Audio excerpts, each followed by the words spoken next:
You know that awful feeling when your dog, who usually eats everything, suddenly stops eating, and then, maybe even worse, starts throwing up again and again? Oh, yeah. It's incredibly stressful for the It owner. really is. You feel so helpless, right?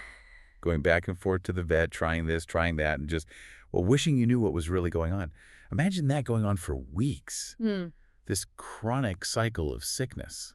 It's a really distressing situation, and diagnostically, it can be quite challenging to pin down. Well, today on the deep dive, we're putting on our detective hats, Hmm. so to speak. We're going to really dig into one specific condition that might be behind that kind of persistent vomiting in our pets. We are. We're looking at chronic hypertrophic pyloric gastropathy. It's definitely a mouthful, isn't it?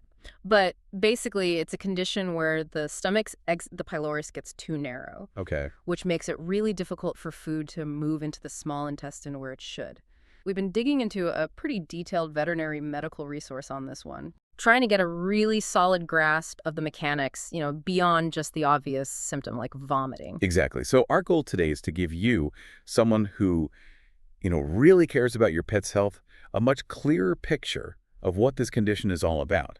We're not just looking at the vomiting itself, but the why and the how behind it. Mhm. So let's jump in. What exactly is chronic hypertrophic pyloric gastropathy? Well, fundamentally, it's a physical blockage. Yeah. That pyloric canal, the gateway between the stomach and the intestines, it just gets too narrow. Okay, a blockage. Yeah. And the resource we looked at explains this narrowing happens one of two ways, or sometimes both. Either the muscle in that area thickens up too much, that's the muscular hypertrophy part, Right. or the lining, the mucosa inside that canal grows excessively, that's mucosal hyperplasia. So it's like a doorway that's either getting squeezed by thick walls or blocked by, like, overgrown carpet inside. That's a pretty good analogy, Yeah. actually, yeah. And it can start differently, too. There's a congenital form, something they're born with, Uh-huh. and then there are acquired forms that develop later in life. Okay, tell me more about those different types. So the congenital form, the one they're born with, that's primarily the smooth muscle layer of the pylorus being overgrown from the start. Got it. Then you have the acquired forms. The resource breaks these down into three types, actually. Type 1 is mostly just that circular muscle getting thicker over time. Okay. Type 2 is a mix. You get both the muscle thickening and that overgrowth of the lining. Right, the combination you mentioned. Exactly. And then type 3 is mostly just the lining, the mucosa, proliferating, growing too much. What's really interesting, or maybe frustrating, is that the exact cause, especially for those acquired types, isn't fully pinned down, is it? No, it's not entirely clear. It's definitely a challenge. But the resource does point to some leading theories. Like what? Well, one idea involves higher levels of a hormone called gastrin. Gastrin normally helps with stomach acid, but it seems it might also act as a growth factor, encouraging both the muscle and the lining there to grow. Huh. Another theory looks at changes in the nerve network within the stomach wall, the myenteric plexus. These nerves control muscle contractions. Right, for moving food along. Precisely. And if they aren't working right, it could lead to the stomach not emptying properly, getting distended chronically, and maybe that triggers the overgrowth. So if this bottleneck forms, what are the knock-on effects? Yeah. I mean, beyond just the vomiting. Can't be just that, surely. Oh, definitely not. The most obvious impact is, yes, on the GI system. You see that recurrent sort of on-again, off-again vomiting. Right. A key thing is often what's in the vomit, usually undigested or only partly digested food. And crucially, it often lacks bile, that yellow-green stuff. Okay, lack of bile is a clue. It is. Some animals might also regurgitate, which is more passive, not the forceful heaving of vomiting. Yeah. And because they aren't absorbing nutrients well, weight loss is common, Ah, okay. That makes sense. which affects their whole body condition, Yeah. their musculoskeletal system. And then there's a really serious risk aspiration pneumonia. From inhaling vomit. Exactly. If they accidentally breathe some of that material into their lungs, Yeah. it's a major concern. Wow, okay. So who tends to get this? Is it any dog, any cat? Well, the resource we use suggests it's much more common in dogs, pretty rare in cats, actually. Okay, mostly dogs? Any particular breeds? Yes, definitely some breed predispositions noted. For the congenital form, the one they're born with, it seems more common in brachycephalic breeds, the short-nosed ones. Like boxers? Pugs? Exactly. Boxers, Boston Terriers, Bulldogs are mentioned. And maybe surprisingly, Siamese cats are also linked to the congenital form. Siamese cats, really. Huh. Yeah, and for the acquired types, the ones that develop later, breeds like the Lhasa Apso, Shih Tzu, Pekingese, and Poodle seem to pop up more often. Good to know. So if you have one of those breeds, maybe something to keep in the back of your mind. What about age? When does this usually show up? For the congenital forms, signs typically start young, often right after weaning onto solid food, up to about maybe a year old. Makes sense if they're born with it. Right. The acquired form, though, that tends to be a middle-aged, older animal issue. The resource mentioned a mean age of onset around 9.8 years. Almost 10 years old on average. Yeah. And there seems to be a sex difference, too. Males are affected about twice as often as females. Okay, so male dogs, certain breeds, often older for the acquired type. We're building a profile here. Yeah. How would someone, an owner, or even the vet initially recognize this? What are the signs to watch for? Well, the key thing the resource stresses is that the severity of the signs really depends on how narrow that opening has become. Right, the degree of blockage. Exactly.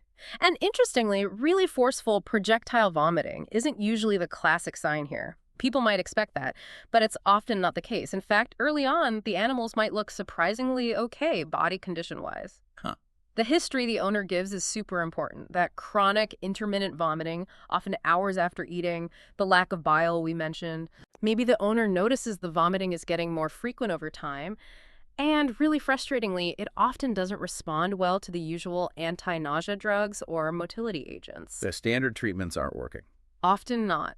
They might also see occasional loss of appetite, maybe some weight loss creeping in, and that passive regurgitation we talked about. But on the physical exam, yeah, they might seem pretty normal initially. So it can be kind of insidious and not always dramatic right away. That makes understanding the potential causes and risk factors even more crucial. What does the resource say about that? Well, as we said, the cause is either congenital or acquired. The resource also brings up the possibility that other diseases infiltrating the stomach wall could play a role somehow. Well, the inflammation or something. Could be. And again, those ideas about high gastrin levels and neuroendocrine factors, things involving nerves and hormones, are still on the table as contributors. Okay. And when we think about risk factors, the resource kind of draws parallels to human medicine. Things like chronic stress, ongoing inflammation in the gut, chronic gastritis, stomach ulcers, and even genetic predispositions. These are all things known to affect similar issues in people, and they might play a role in pets too. That connection to human health is fascinating. It suggests it's maybe not just a simple plumbing problem, but has deeper roots. So if a vet suspects this, what's the diagnostic path? How do they figure it out for sure? First step is usually ruling out other things, the differential diagnosis. Right. What else could it be? Exactly. The resource lists quite a few mimic stomach tumors, a foreign object stuck in there, certain fungal infections, inflammatory bowel disease affecting the stomach, motility disorders where the muscles just aren't working right, even masses outside the stomach pressing on it.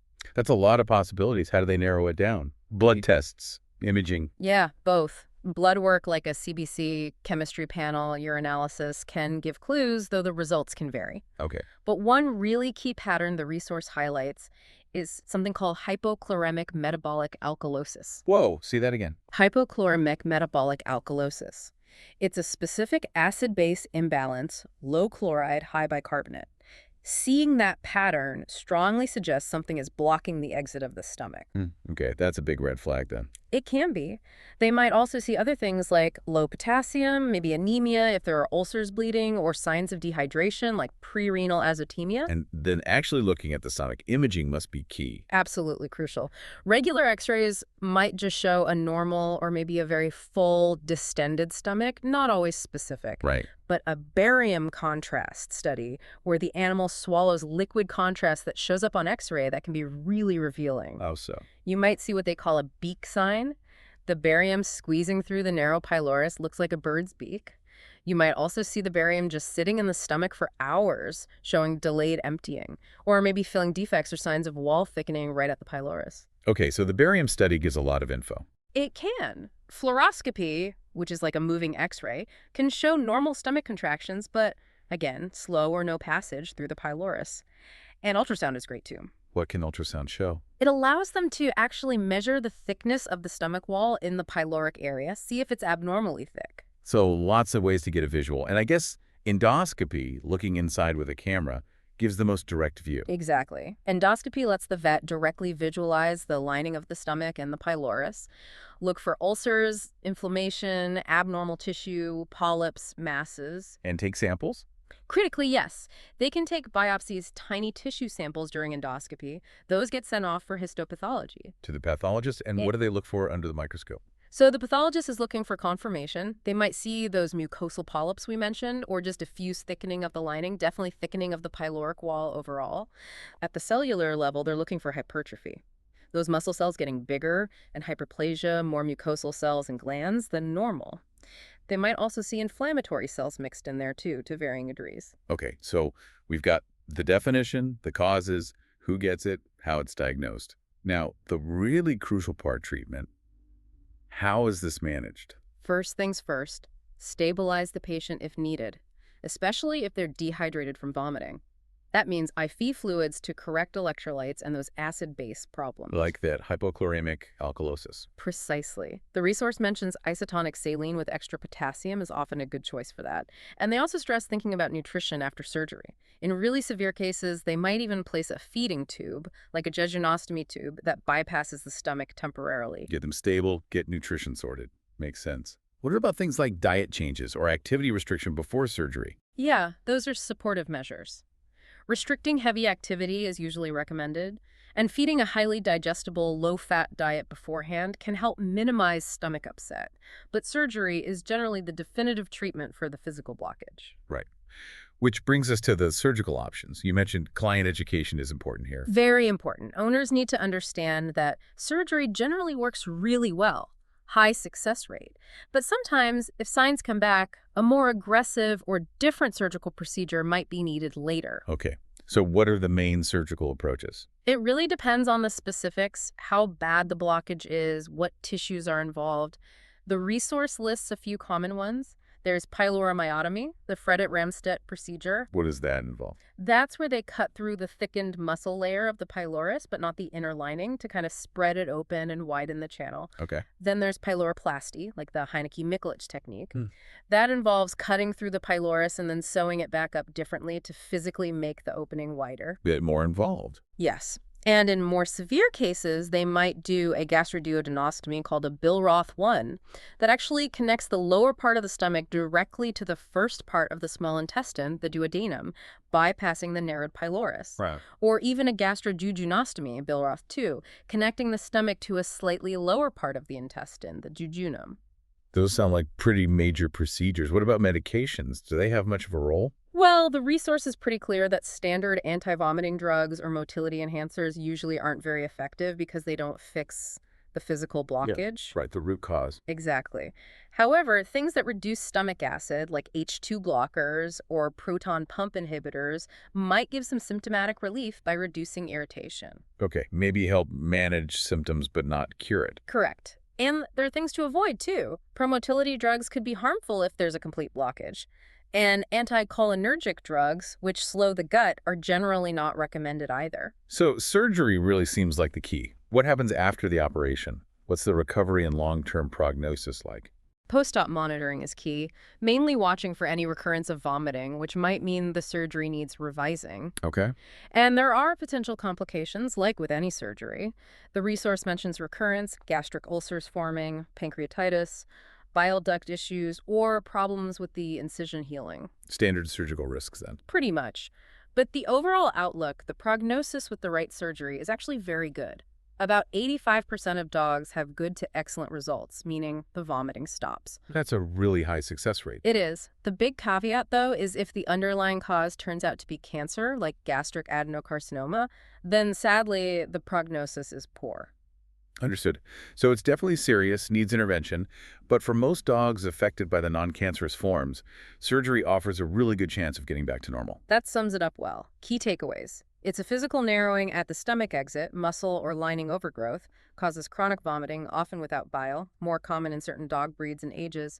Diagnosis uses imaging and endoscopy, and surgery is usually very successful. Yeah, and for me, that aha moment is definitely the strong breed links. Seeing those specific short-nosed breeds tied to the congenital form really drives home the genetic component, doesn't it? Absolutely. And that blood work pattern, too, the hypochloremic metabolic alkalosis, it's such a specific clue for vets, pointing strongly towards that pyloric outflow obstruction. It really shows how interconnected everything is in the body. It definitely makes you appreciate that something as common as vomiting can have such a complex cause hiding underneath. And understanding these conditions, even if, your own pet isn't affected right now, just gives you a deeper respect for animal health and the diagnostic process. And it brings up an interesting thought for you, the listener, to ponder. We talked about potential links to things like chronic stress and inflammation, similar to human conditions. So it makes you wonder what other, maybe less obvious parts of our pets' lives, their environment, their stress levels, their overall well-being might be influencing their digestive health in the long run. It's a good reminder that health is holistic, isn't it?